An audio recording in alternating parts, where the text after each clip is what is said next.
So we've had some discussions about Evergreen, where it's been in the past, and I feel like we'd be remiss if we didn't give a vision of where it had originally wanted to go or where it might go in the future. A vision of hope, maybe. So we're talking and thinking about what the path ahead might look like. James, welcome back. We're going to do one more of these to close out the week, and I thought it would be fun to talk about some of the stuff that we had hoped we could have done with Evergreen, and maybe some of the things that still could be possible to do in the future. So maybe a place to start, I'd like to talk about some of the stuff that we had discussed doing and some of the places where I feel we may have made mistakes, because acknowledging mistakes and saying how could we have done it better, I think is one of the first places to really look towards what we can do in the future, right? So I've got a graphic up that sort of shows a vision of distributed computing, and really, in my mind, Evergreen should have been a platform for distributed computing. I thought that this whole idea of distributed computing and distributed content distribution was a thing that this whole network was built to do. If you think about a computer that's always on and is getting paid to be always on and is sitting on a relatively bottomless pile of storage, it should be serving content. And I know that you and I had a lot of discussions about how to make that possible. Like, how do we actually route to one of these devices without having to do a whole bunch of weird stuff about trying to punch holes in firewalls and all that kind of stuff. And it's the same kind of stuff that Michael Taylor and the DIG network, the decentralized internet gateways and all that stuff, or whatever his current names are for it, data layer 2 and all the rest of this kind of stuff. How could you actually make a vision of that work? I know that this was something that really excited me, and I really wanted to see this happen. And I know that we spent quite a bit of time talking about how could that be enabled, how could we make that work, and just like what are the barriers. But I think fundamentally it is a platform that could easily make that kind of stuff happen, because you need a computer that's always on, you need a server, it's your own personal server, and it has to have storage. And if it has those two things and it can route, then you have a distributed content mechanism.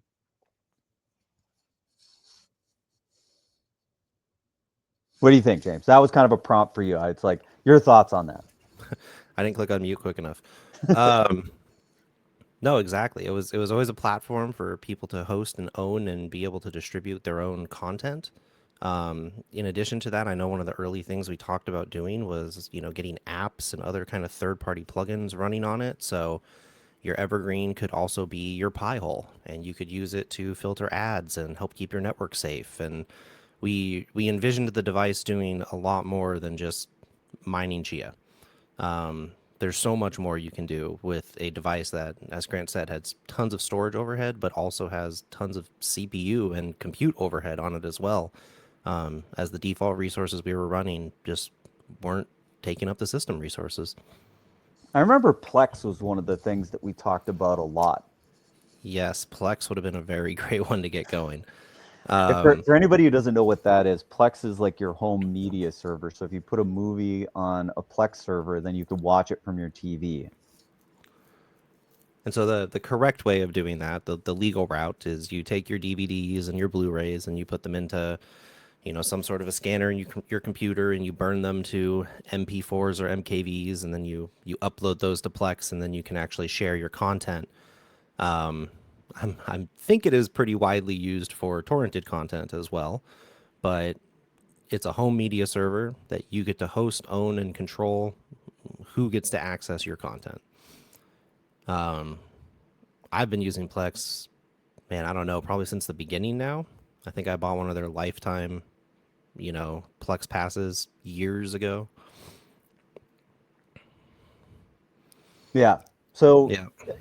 I guess, Lucas, to kind of bring this to a conversation that we were having, is this the kind of thing that you thought Evergreen was going to do, was to serve content and do this sort of stuff? Is that what you thought of when you thought of Evergreen? I I I certainly hoped so. When I first came to Chia and I heard about data layer, um, I'm very wary of the cloud, and people talk about Web3, and I often think about flipping the heuristic of the centralized storage of our information and the ad market that goes on behind that. And so, the solution is for us to be hosting our own content if we wish to be flopping that system. So yes, I certainly thought about it when I first heard about Chia, and I thought about some of the implications of what was possible. And then when I discovered Evergreen, I knew you guys were into miners, but I also thought, you're building in building that company and in building that network, Evergreen had a better chance for bringing some of these things together than I could see in other places. So I had never heard you nor anyone talk specifically about some of this, but I'm gladdened to hear that it was part of the original concept, and not a bit surprised either. In fact, you guys, I'm sure, you mentioned the routing problems. What were the problems that you were having with routing in order that were giving you roadblocks for making this happen? So Well, go ahead. with Chia, one of the recommended things they have you do is punch a hole in your network so that outside nodes can talk to your node. They do this because by default, it's super easy to go out of your network and talk to others. But in order for others to come back into your network and talk to you, they need to know the correct path. And so, one of the barriers we have for that is, say somebody wants to install Plex on their Evergreen. Well, now what we need to do is tell them how to set up port forwarding on their router so that the router will forward the proper port that Plex is expecting to listen on to that port on the Evergreen device.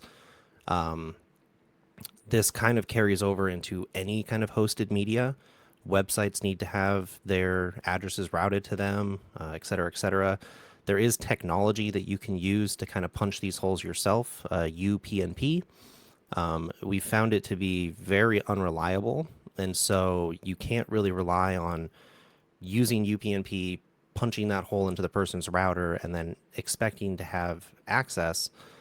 The other problem we came across is a lot of people are on home networks, and home networks don't have static IP addresses. So, when your modem reboots or if something happens on your internet service provider side and you end up having something get reset, your public IP can change. And if at that point, we're routing towards 1111 and all of a sudden you're now 1112, well, we're not going to find you anymore.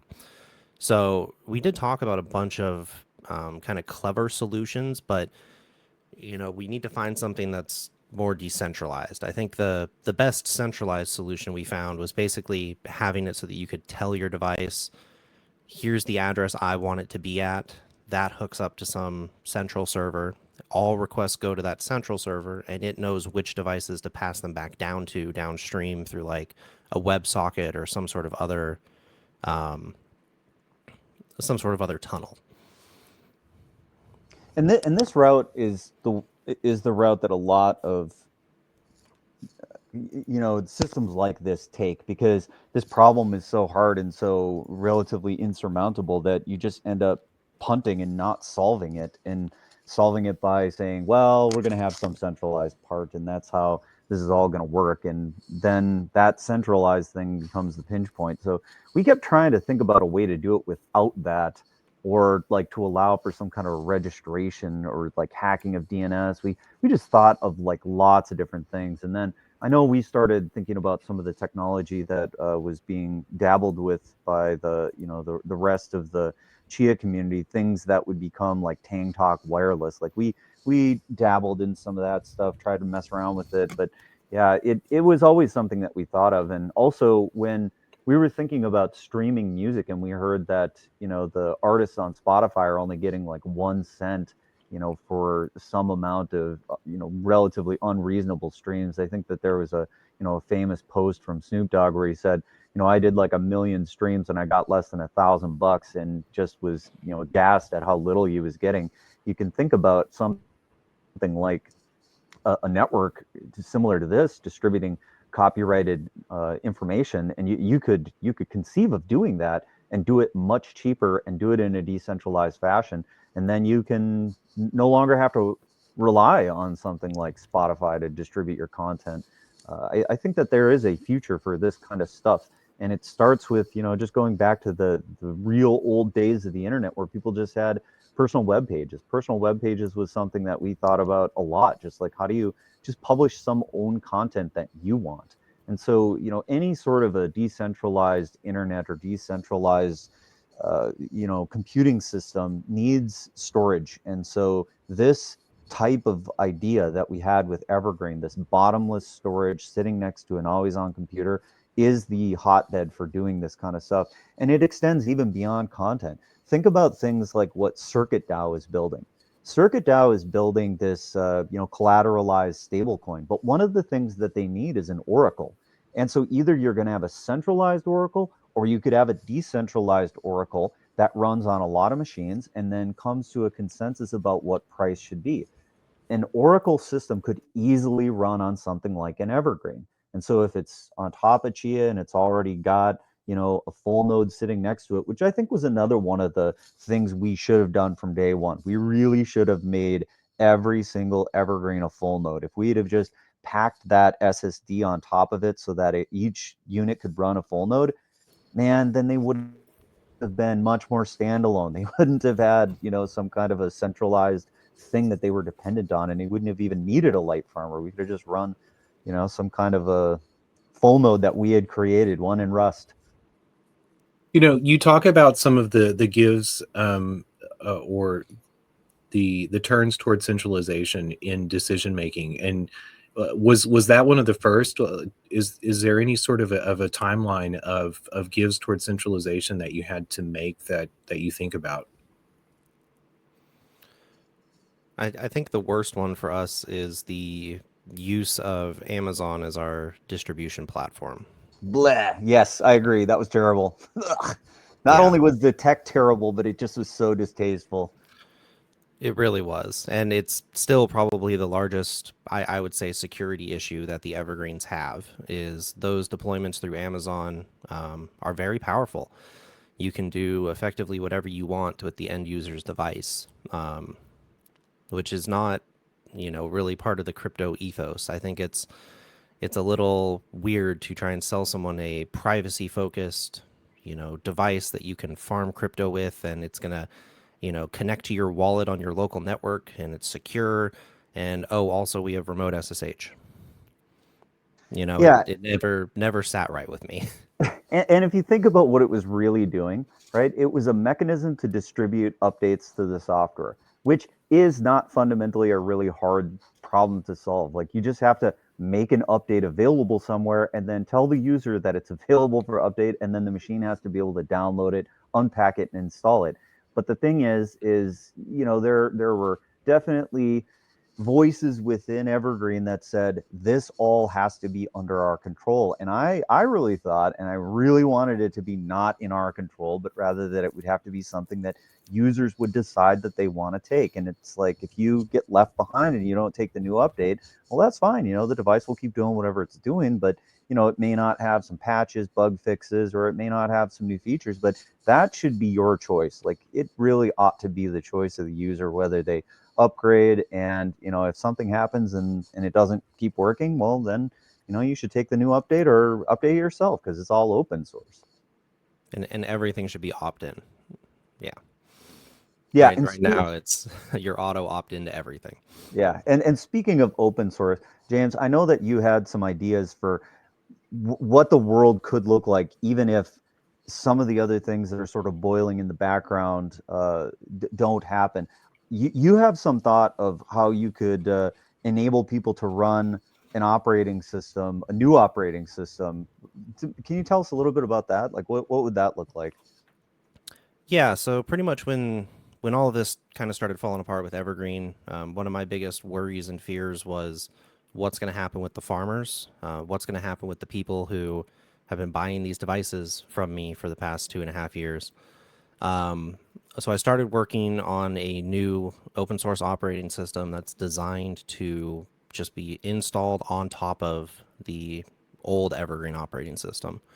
It's a complete replacement. It doesn't have any outside, syncing with Amazon or updates through Amazon. The way I've built it so far and the way it's been working so far great in testing is everything is kind of plugin based. So you can just name a Docker container, a repo, your credentials, and what ports you want exposed, and then it will run that container for you. So I've already tested it with a couple of the big name ones, and I'm able to run them, manage them, and route traffic through them. That first push actually went out last night. Still closed source at the moment. I'm not going to open it until I have like a first beta version available to actually let someone install. But progress is going great, and I'm looking forward to allowing people to just put whatever they want on their device and be able to use it as their device.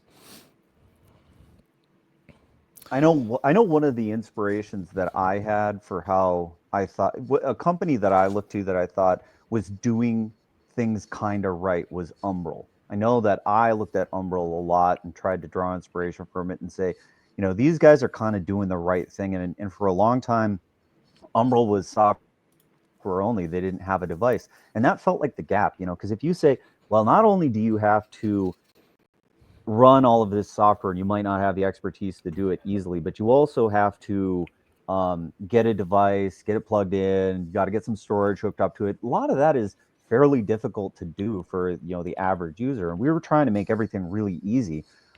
So the fact that we had this computer that was really easy to turn on, make everything work, plug in a bunch of drives, and you just sort of had everything working, that vision went a long way towards marrying it up with what Umbrel was doing as far as having differing workloads that could run on top of that computing platform, and you could sort of opt into the stuff that you wanted, and maybe having a default configuration that says you're going to run this, this, and this, and having it be, well, the defaults are pretty good, and this is just like an easy way to do it is just accept the defaults. And I think you're thinking about having a web interface to it rather than having the mobile type of interface, which is what Evergreen did, right?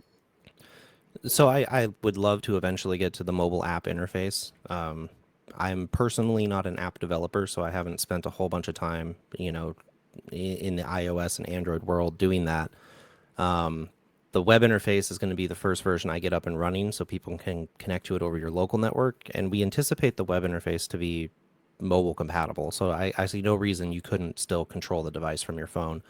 But I do agree, Umbrel, just wanted to shout it out, has been a good inspiration, and they're a great project. And I actually think one of my goals is to get a app on Umbrel for Fast Farmer.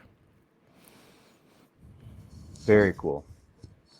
Lucas, how familiar are you with this kind of stuff? Like, this is, I think, in some ways, an inspiration, or even somebody who's doing a competitive style thing. It's like saying, no more cloud. It's in your house. Route the data here and figure it out. Like, if you look at how they do routing, I think in some ways they solve the problem in the way that we said it's not the best, but that's a solution. I think that's actually how they solve it for routing.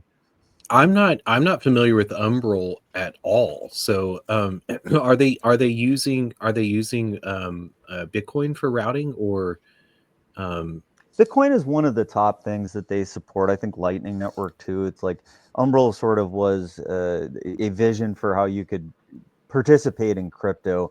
I think that they've started to move in a slightly different direction because obviously not everybody wants to do that. But I think running a Bitcoin node in your house is another really awesome thing to do. And so it's like if you're running a Chia full node, a Bitcoin full node, a couple of these things, as well as some kind of Plex streaming, that's a pretty awesome set of things to run together. But I think Umbrel has sort of tried to find their sweet spot in what they're doing and serving out files. You can see that that's one of the top things that comes up when you first go to their site. Yeah, it's real interesting to me that Bitcoin is now the third bullet point on their little list of what you can do. I think years ago when we were looking at them, the crypto aspect of it was definitely a much larger focus, and now it seems more like it's just a, home cloud, home storage, home apps, etc. Very similar to, I would say like an open source NAS OS that you have a little more control over. Well, one thing when when I thought about Bitcoin and Chia and other peer-to-peer databases that have coins, I've thought You know, can holding on to a particular coin be the determining the determination point for routing? But I don't know how possible that is. But Well, to me, that's some of what the the decentralized internet, the dig crew is doing. It's like they're saying put routing on that peer-to-peer public network, and that's how you can discover and find people. But like they still run into a problem of you got to be able to connect to that thing. And so either you have a public IP address that's connected to your device, or you have some sort of a intermediary sort of solution or something. So you're either using some sort of mechanism like Tor or IP2 or whatever, but like that routing thing is going to keep creeping up, and like a peer-to-peer blockchain doesn't really solve it for you unless like you have a way to have that data leave that little personal server that's on your home network and get to whoever else is asking for it. That fundamental client server aspect, it's the reason that cloud is so easy, because it's immediately routable. You put a load into AWS or Azure or Google Cloud, and that workload is routable immediately. But when it's in your home, you have to solve that problem, and it means that you got to go in and do some configuration that is not always easy for the average person to do. So that's that bridge that you just keep kind of having to cross. It's the barrier that you need to surmount. well, what other when you guys look back on Evergreen, so you certainly had and maybe this was the the highest goal in distributing storage, but what other ideas did you guys have for Evergreen as you began to build your product? Personal network attached storage, just using it for your own storage needs. I mean, like, why is it that when you bought an Evergreen, you didn't just have a home NAS? Like, let's just stripe data on all the drives. Dump one plot on every single one of your drives on your Pro Kit. You have 10 drives. You have your data redundantly striped across 10 drives, and it would be fairly fast. And 100 gigs that's a lot of storage. I mean, it's I like, mean, the reality is you don't even have to delete a plot. You know, every single hard drive, and with the new format, this might be slightly different, but the old format, it's very hard to fully fill a drive unless you are being very calculated in, okay, I'm going to do a couple K33s here and then some of these K32s to fill in the gaps. But the reality is most people have somewhere in the realm of 50 to 75 gigabytes of just free space that still remains on that drive. And so you stripe that across, again, 10 drives, and you don't even have to delete space to get 300 or 400 gigs available to you. yeah. So, I mean, that one, Lucas, to me seemed like such a no-brainer, because you don't even need to punch a hole in your network for you to have some reasonable storage on your own home network to store your home movies or videos or anything that you want to keep track of for yourself. You have this pile of drives, and it's being put to good use for you personally. I mean, it's sitting there kind of paying for itself because it's farming on the Chia network, but it also is a place for you to just dump your own data. And so that was something that seemed like it was a slam dunk. We should have been able to pull that off. That was something I really, really, really wanted to do, and I'd hoped we could get to it, because it just didn't seem like it was that difficult. Now there are considerations for how you do it. I mean, you probably want to prioritize towards the front of the platter or whatever, to make sure that things work better, and all that stuff that we talked about with how do drives work and whether certain sectors are bad and all that kind of stuff. You kind of have some issues with that, but like if you just think about what James said, you got leftover space, why don't you put it to use? And then if you use up that amount of space, you can start dropping like one plot. Will it really matter if you have 200 plots on your drive? If you drop one, it probably barely even notice the earnings change. And James, you talk about the OS. When you talk about the Evergreen OS, was this also part of running a full node along with the Evergreen equipment? I'm not fully sure I understand what you're asking. The I full think node he's would have been asking what pretty the separate. operating system. I think he's asking what the operating system does. The operating system is kind of like when you plug in a drive. Gotcha. How do you actually get that drive functional? it's not as simple as, I mean, you think that it's as simple as just plug in the drive and it suddenly starts working, but it's not quite that simple. You have to mount it, you have to do some other stuff, and it's not just like nothing for sure. Okay, so the operating system is running the drives. I guess the question that I was leaning towards was, you guys had mentioned before, working towards um, working towards having your own proprietary full node, and getting away from the CNI full node. How close did you come to that, and what sort of benefits did you see from being able to do that? So part of building up the Druid Garden library over the years has kind of been getting all of these building blocks for the full node put in place.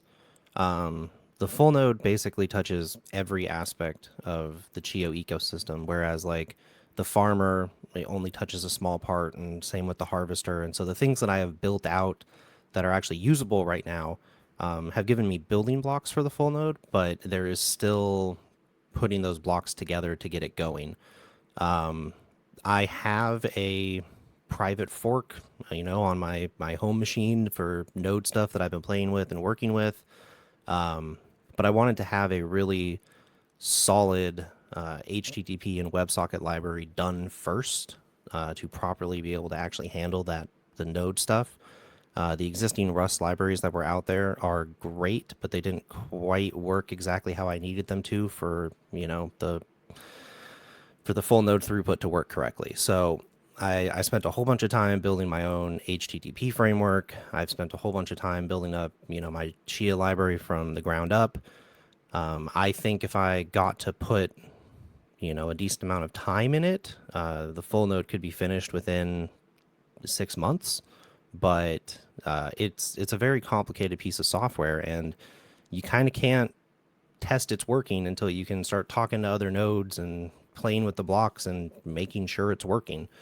So it's a pretty monumental task, but it's still something I'm striving towards. It's still a goal. I just think I can't focus too much on that until I get the existing, farmers up and running. And Lucas, I think you asked a question. What does having a full node on an Evergreen or a device like an Evergreen get you? So if you recall, we talked about this light farmer. It has to talk to some full node somewhere. So if you don't have a full node to talk to, the light farmer fundamentally cannot work because it has to get stuff from the network. It has to get signage points, and it has to be able to submit a block. And there's a bunch of stuff that it has to be able to do to participate in the peer-to-peer blockchain. So somewhere, somehow, you have to be connected to a full node. Like the blockchain is the full nodes with the entire database. Like that's what you have to have. If you don't have that, you don't have the blockchain. So if you're running a full node on a device like an Evergreen, you have everything. You are a fully fledged member of the network, providing consensus and participating to its fullest extent. And that means that you are one of the creators of the blockchain itself. Like the full nodes is what's important. Like if you have a bunch of light nodes on the network, they're kind of sponging off of the full nodes that exist that they're connecting to, and they are dependent on the full nodes that they're connected to. So one of the things I know, James, that you wanted to do was in the current version of the software, that's not configurable even, right? Like you can't even say, I want to talk to this particular full node. But like you're forced to talk to a specific full node. So at the moment, that is the case. There was, in December of 2023, the Evergreen users were in control of what full node they could point their device to. In January of 2024, when we started having the issues with space farmers, we hard-coded what nodes the devices were connected to, and I don't think that was ever reversed. So at the moment, the nodes are fixed based on the software, but it would not be much effort to re-enable them to work with any node. But it's not something a user can do themselves, No, right? the user cannot do it. The software controls what nodes you're connected to at the moment. That is correct.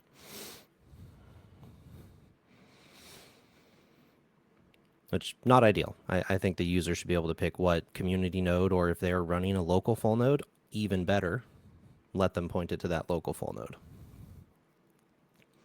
It's just when you're running a company like Evergreen and you have to have support for your users, one of the first things, you're going to do when they're saying, "Oh, well, I'm not using your infrastructure. I'm using, my own home infrastructure." Well, that's now something you have to try and debug. Okay, well, is it a problem with the Evergreen unit, or is it a problem with the local node that they have connected? So then you have to start, debugging their local node with them to make sure they're synced and everything's working. So this is the game we constantly played at Evergreen. It's the giving people more and more control, but then trying to figure out every single person in the world's different setup, which did make things difficult. Can't lie there. So as you guys, describe some of these visions for Evergreen going forward, the episode is titled "The Path Ahead." So from where it's at now, like what what do you see as possibilities for the future of Evergreen in order to work more towards this idea of that you guys originally had for, or that was originally had for Evergreen? I think there's a universe where stuff that was developed under the umbrella of Evergreen could make its way into other hands and continue in a new form that's more focused on this ethos of decentralization.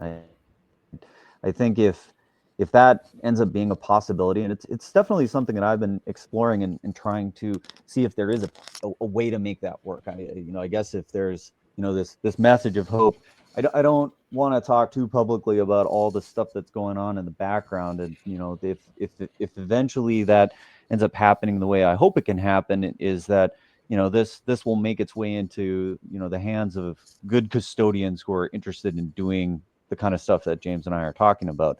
And motions have been made in the background to try to make that happen. But in the event that like those things that were developed, the source code repositories, all the hardware, like all that kind of stuff that made it possible to make new devices fairly easily and to get new people onto the network, at least what James is describing of having some sort of a way to cut ties and being in control of your own destiny and being able to put an open source operating system on there, that is something I think is going to happen regardless, because James is committed to making that happen. So what it would look like is you could crack that thing open. So there's 4 screws on the bottom of the computer itself. So you'd open that up, and then you would take out the little chip that's in there. So there's a small little SD card that runs the operating system, and you'd either reflash that or buy a pre-flashed chip from somebody that's willing to put that operating system on there for you, and then you just swap it out. Or some of the later models of Evergreen, I think they shipped with a little onboard thing that's a little EMC. harder. Yeah, the EMC. Yeah. So that thing, I think there's a different way of flashing it and a different way of interacting with that. But I think almost all of the computers still had the SD card slot on it, so you could still throw the SD card in there and boot off of that thing, and then you'd be running a new operating system. And if that is to happen, do you envision people being able to also join that network by building their own machines, or is that less Yes. likely to happen? No, 100%. The version that I'm going to release is going to support ARM and x86 right from the get-go. Yeah, so that means that you'd be able to buy like some other type of computer, because there's lots of little small computers that you can buy. And so you just be able to like flash it with that operating system. So a lot of these operating systems, they're just Linux, like, and that's what we're running on, Evergreen. It's a Linux variant. So if you're running some little Linux computer, and if you know how to talk to your Evergreen, particularly, you can drop right into a command line and prompt. It's just like, bam, you're there. That's what a Raspberry Pi does. I fully anticipate making the Rust library that's going to run on the OS available as a separate download. So if you just want to run the binary on an existing operating system to give it the capabilities of, running a farmer, running a node, having this web interface to manage your files, like you can just run this on any server. and it will work as it needs to.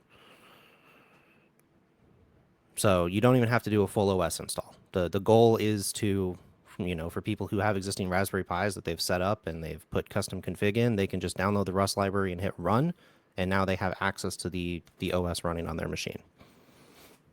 And a lot of sort of where Evergreen is at today was driven by the announcement of the new plot format. Do you see it like how is that when the new plot format on Chia is finally announced and exists? Is this going to be something that Evergreen holders can reformat themselves? Well, It's plotting is its own deal. He's like, you've got to have plots on drives if you want to be on the Chia network and earning, right? That was one of the things that we first glommed onto as the value driver of Evergreen. Plotting is hard. We'll do it for you, right?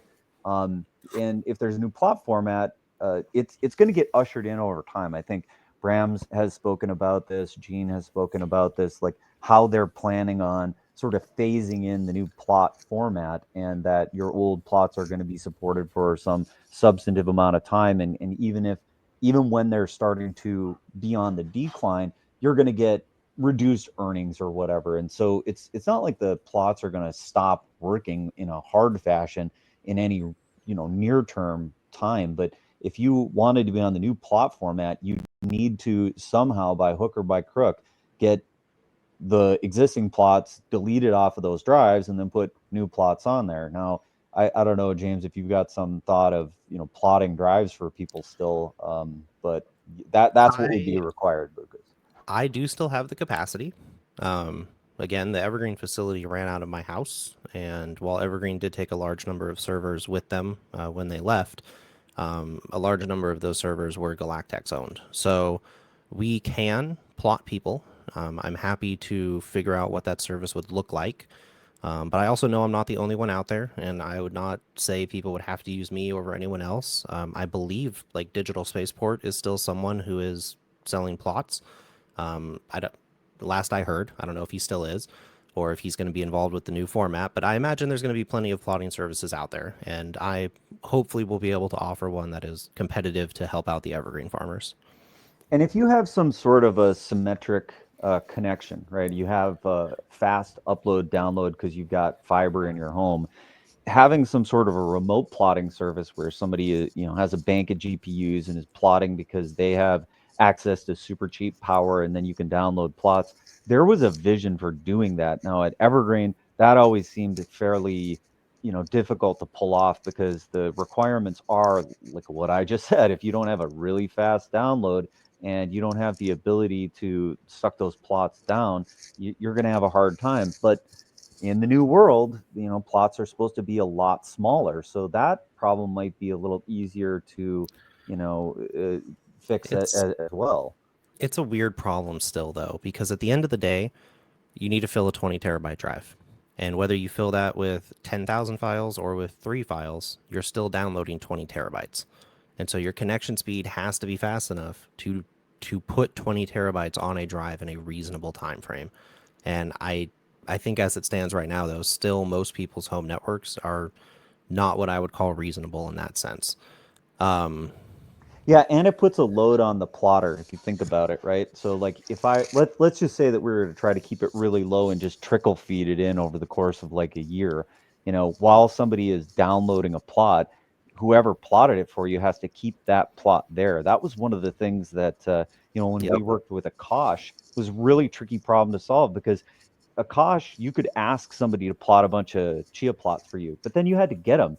And until you actually took delivery of them, whoever plotted them for you had to hold on to them, which meant that their storage was pinned to this garbage that you hadn't picked up yet. So it's this delivery issue that ends up being a bit of a problem. So yeah, it's not super easy to solve. I imagine that there may be a market out there if a bunch of people start crying for it, and then somebody says, "Well, I feel like I have a way to solve that," and then they might jump in and do it. It sounds like maybe James would dabble with that if you could demonstrate that you had the right download speed. I mean, if you think about it, a 10 gig connection out of my house can only serve 10 1 gigabit connections. So, and a 1 gigabit connection still would take hours to download a plot file. The newer format would be smaller, but again, they're just going to have to keep downloading them back to back to back to back. So I am really hard pressed for us to really envision a world where downloads work until there is way faster, broader internet for everybody. Yeah, Until what's then, the best way to deliver data? It's still UPS. it is. It's snail mail. It is still the fastest way for me to get 20 terabytes across the United States. So, Yep, it's for you to mail me a drive, I fill it up, and I mail it back to you. And that's why we did Evergreen, because like that is still the best. It's hard to think about a world where you can scalably do this any other way, because you have this bandwidth issue, and then you have this storage issue, and you have this people's home networks really aren't that great even in this world, that it just makes it really hard to envision doing that. And then the other problem too that you run into is who's at fault if a drive gets shipped and it gets damaged in transit? Then what yeah, do you do? the plotter takes a ton of liability there, because the drive gets shipped to them. They would have to prove it works, then they'd have to plot it, then prove it works, then ship it. And I think that's the only way, without like maintaining really good records, you could protect yourself from people saying, "Hey, I shipped you this drive and you broke it. Where's my $500?" Or that they just ship you something that was already broken to try to scam you. I mean, there's so many Exactly. people that just try to do really shady stuff, and you just have to think about these things when you start thinking about, I'm going We to take some hardware. we had a couple incidences at Evergreen where a person submitted an RMA, and it was for a 20 terabyte drive, and the drives that we got back were tens. So, it's known to happen. I'm wryly chuckling as I think about that. Well, guys, we're at 40 minutes today. I'm you have me, as you guys are talking about shipping drives back and forth, thinking about my favorite movie, one of my favorites, Sneakers, and the sneaker net never dies. Anything y'all want to mention with regards to Evergreen before we close it out, or the future, the path forward for Evergreen? Well, I threw on the screen this repository. I think we've mentioned it before. So if any of this stuff that James was talking about caught your attention and you want to keep track of what's going on, this is definitely a dev style interface place to go. This is GitHub. This is the place where I think that this is your HTTP library that I've got on the screen here, James. Yeah. Which is open source. So if everything James was talking about sounded kind of interesting and you're building your own stuff, you'd be like, might want to take a look at this. Might even want to hit James up and ask him, well, how might I use port foo? You should scroll down a little bit and show them what the macro calls actually look like. For people who don't know Rust, that still might look like some scary stuff, but it's a very, very simple example of how you can implement, dynamic web content in port foo. I think it's amazing, honestly. This is pretty cool tech. Like, if you haven't had a chance to check it out, this is definitely for the nerdy devs, people who are making things. But if you've ever needed, an HTTP server and you thought about, well, how might I actually pull this off? Like, this is pretty cool. And Rust is very efficient language. So, getting to know Rust is kind of the right thing to do at this point in your career if you're a developer. James, but like if they were gonna check out the operating system or anything like that, I'd imagine that wouldn't be distributed through GitHub. If you thought about a place, a domain where that might happen, do you have some kind of Druid Garden thing? So Druid.garden actually is a website that is up. It is still under construction at the moment, but it's kind of the start of the re-envision of a lot of the infrastructure that we had at Evergreen. So on Druid.garden, it is a full node API here. We're still working on, I think, coins and one aspect of the blocks page, but the full node API here is completely accessible, and it has a farming API on the exact same port. So Chia farmers can connect to Druid.garden on port 443, and it's a community node. We are going to offer, extended pricing for API calls for organizations who need to make a lot of requests. but the limits that we have on the free tier are already well beyond what I think Space Scan's paid tier is. So we're hoping that it's going to be good. The make request does work. You should be able to actually click that, and it should show you what the responses that actually come in from the node are.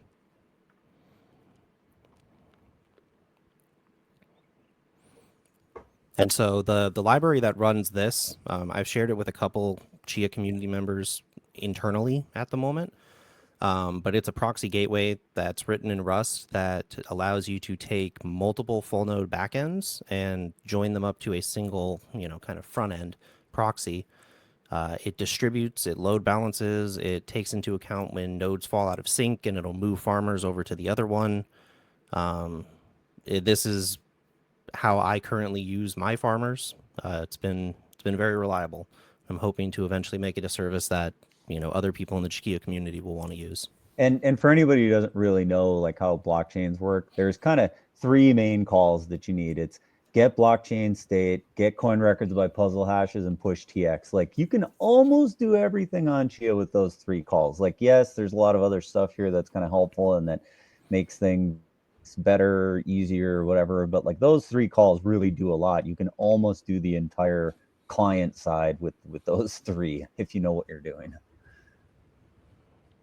And yeah, the proxy for this and actually the whole source code for this website will be open source in the next month or two. So yeah, that's probably it, Lucas. Here's a little pointer if you're looking for some of this stuff. If you want to stay abreast of what these guys are doing, you want to know what's happening. I'm sure James is going to say stuff on X, so you can probably follow his profile there, and check out Druid Garden. And then if you're more of the dev geeky side of things, check out the GitHub repository. That's where open source stuff is going to be published. And for the go ahead. nerdy people out there, dev.druid.garden is the testnet interface. And I think this is one of the, if not the most interesting story going on in Chia. So thank you, James, for coming back on, and would like to have you back on at some point in the future to check back in with what's going on with some of the ideas behind Evergreen. So yeah, sounds great. I'd love to be here. All right, Grant. All right. Thanks. We'll see you next time. Thanks.